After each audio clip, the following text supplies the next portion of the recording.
Hi friends, welcome to my channel. I'm going to share our daily work with you guys with what we did today, kind of using my reverse planning as our guide. So we started off the morning with our warm-up, which include our word of the day, which was standard again. But this time it was standard as a noun.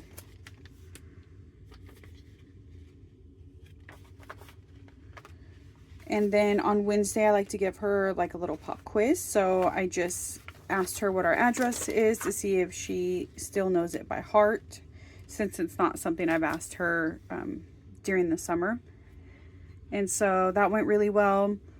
And she started her grammar, which is 2.2, which is also complete subjects and predicates.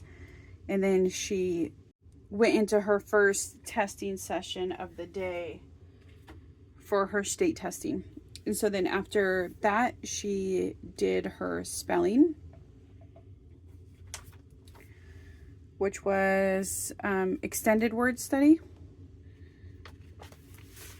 And she only has apply to content left, and then she'll be done with this unit and we'll switch back to words. Okay, and I forgot to do my highlighting when I did my reverse planning, and I just realized it, so I'm just going to do it on camera with you guys.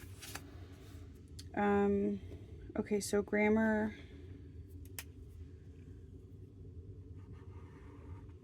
I'm a nerd. I code all my highlighters, that way I know exactly what color I use for what subject. Okay, so next was geography. This was our first time doing geography this year. And so we did some basics going over the continents and the oceans. We also did latitude and longitude and the compass rose. So that's what we did in our notebook. We did start by reading this little section here. Here be dragons. It talks about cartographers. And this is funny. This actually led to just a self-interest lesson that she wanted to do, which I'll show as I go through what we were doing for geography. But it wasn't something that I planned, but she just really wanted to do it. So she started something based off of that Here Be Dragons reading. Okay, so basically for geography, for today's lesson, we use this world atlas. And this helped us find the answers. Oh, I got a lot going on here. To complete her notebook. So we used the School Nest notebook. And today, so this is what she worked on. She filled in the continents and the oceans, and she used this atlas to find those answers. And then the compass rose, she just did off of memory. We've been doing the compass rose, I think, since kindergarten. So that was really just memory work for her. We didn't use the book for that. But latitude and longitude, that's where we use the book a lot. So basically, this unit from like Teacher Pay Teacher. I'm not framing good, guys. I'm sorry. It came with these clues or terms, whatever you would call these, like little informational squares, and you read whatever information is on the square, and then you glue or tape it behind if it is describing something regarding longitude or latitude. And so we used the book to be able to help us figure out the answers to that. Everything was in here, or we could just see visually, if something is vertical or horizontal. The only thing that wasn't in there that was a little bit of a teaching moment is just the one regarding time zones. These lines help divide the earth into time zones, and so I didn't see that in here, but everything else was, and that was easy enough explaining that, because I work in a different time zone than I live, and so that was something I had a little bit more knowledge in maybe than normal just because of that. Okay, and so this is the lesson that she took upon herself to do. So after we read the Here Be Dragons, you know, it talks about how that was something that cartographers used to say or notate if they were saying that an area is undiscovered, and so there could be, you know, basically like dragons or sea monsters in that area. It could be dangerous in that area. And so then she wanted to make her own map where, you know, she indicated where there could be, you know, danger, uncharted territory. So she drew this map, and then she came to me with some Post-its, and she said, stick these Post-its wherever you want to be uncharted, and then I'm going to draw the creature that's the forewarning that that's uncharted, potentially dangerous area.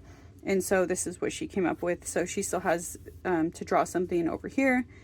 And again, this wasn't a normal part of our lesson, but it was something she wanted to do. And so we leaned into it. And so she'll probably finish this up tomorrow, I'm guessing, or over the weekend. I'm not really sure. But that was our geography. And it went really, really well. Okay, so then next we did, well, let me highlight that.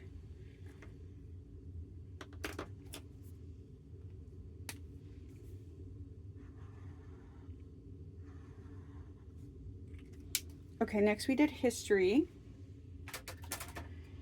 And for history, we read about Leif Erikson.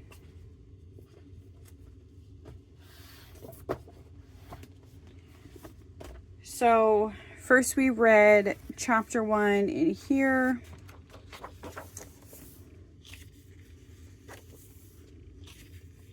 They never tasted dew so sweet. So we just read this. Then had some discussions about how he was not technically the first European to find North America, but just very short, brief discussions because it's something we're going to talk more about in November. And so kind of went over all of that with her. And then we went through and we read this Leif Erikson book.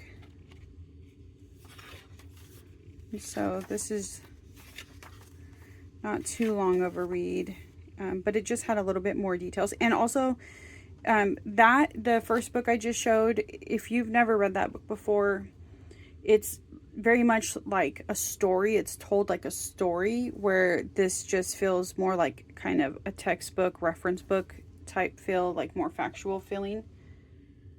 So we read that.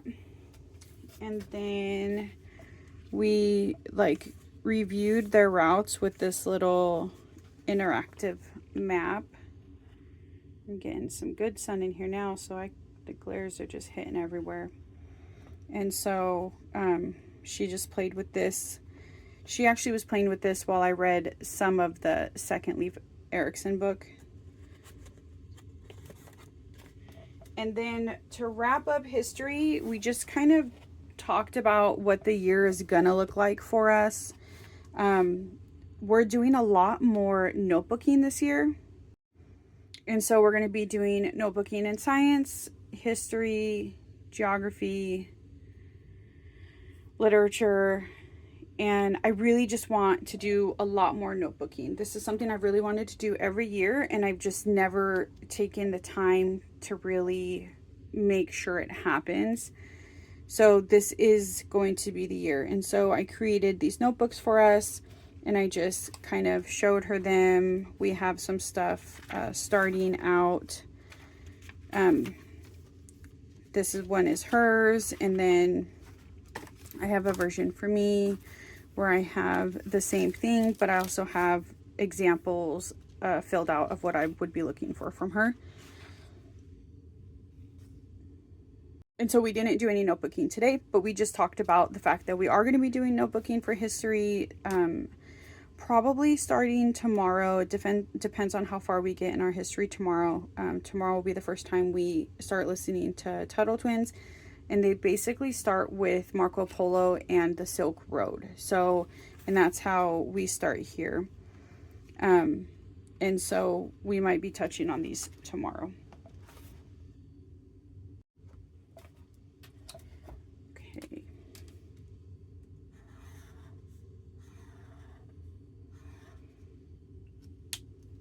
Okay, so for art, she did glitter bombers, and she chose to do a warrior cat portrait. And so she did a quiz, and she found out she was part of the river cat clan.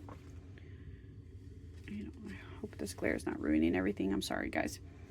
And so her portrait came out very specific to like the river cat clan. Like the example on glitter bombers was, I think, the sky cat clan. So it looked, the cat looked similar a little bit, but like different colors and different background because it matched that clan. And this was fun. This was supposed to help instill, you know, creating a balanced composition using a monochromatic color palette to match your cat clan, understanding the importance of line thickness while drawing a form and its details, and using curved and straight lines to create implied texture. So that's were the objectives from this lesson. Then she did Spanish, and today was just the match area, but then I also had her translate the 2 sentences that she chose to write yesterday and then write one more sentence today. So that was just a little addition that we added to the match part of Spanish. And PE for 20 minutes, which again was on the next playground. And that wrapped up our day. She did do a second testing in the day too. I don't know if I already mentioned that. So she did testing twice today. So it was a very full day for us with 2 testing segments and then all of our lessons, but it still went really well. I don't know, we're having a really good first week. Usually by now I start to realize if things are unbalanced or not. And I say that without really knowing, like, because I always tell myself, feel if things feel unbalanced or not, but then also remember there's testing all week, and that just kind of messes everything up usually. So the fact that things are going so smooth with testing tells me that I don't think we're going to be out of balance. If anything, we might have, you know, more time to really hone in on details and deep dives, and random little side quests like there will be dragons side quest that we had today. And so yeah, I'm really excited, and right now it's looking good. And so fingers crossed that how it stays. And I don't know, maybe after doing this this is our 6th year, I finally started to find a good balance, like out the gate. We'll see. If you made it this far, thank you for watching. This is supposed to be just a quick video, so until next time.